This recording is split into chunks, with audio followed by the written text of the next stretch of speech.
আসসালামু আলাইকুম ভিউয়ার্স। আশা করি আপনারা সবাই ভালো আছেন। আজকে আমি আমার একটা পার্সোনাল রিভিউ শেয়ার করতে যাচ্ছি। আপনারা এখানে দেখতে পাচ্ছেন ক্রস প্রুফের সকল প্রোডাক্টস সমূহ। তো প্রথমেই দেখা যাচ্ছে ক্রস প্রুফের মাইল্ড ক্লিনজিং ফেস ওয়াশ, যেটা সকল ত্বকের জন্যই খুবই ভালো। দেন এটা হচ্ছে একটা অ্যান্টি অ্যাকনে সিরাম, যাতে রয়েছে নাইসিনামাইড 5% এবং স্যালিসিলিক অ্যাসিড 1%। সিরামটা খুবই ভালো।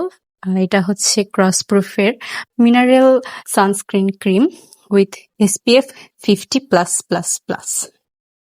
দেন আসলে স্কিন কেয়ারের ক্ষেত্রে নাইট ক্রিম খুবই গুরুত্বপূর্ণ একটা জিনিস। তো এটা হচ্ছে ক্রস প্রুফের একটি brightening night cream with niacinamide and kojic acid. তারপরে এটা হচ্ছে ক্রস প্রুফের ভিটামিন সি সিরাম, যা ত্বকের গভীর থেকে ডার্ক স্পটগুলো কমাতে আমাদের সাহায্য করে। এই সিরামটাও অনেক অনেক ভালো। আসলে ক্রস প্রুফের সব প্রোডাক্টগুলোই খুবই ভালো এবং সকল স্কিনেই অনেক ভালোভাবেই কাজ করে।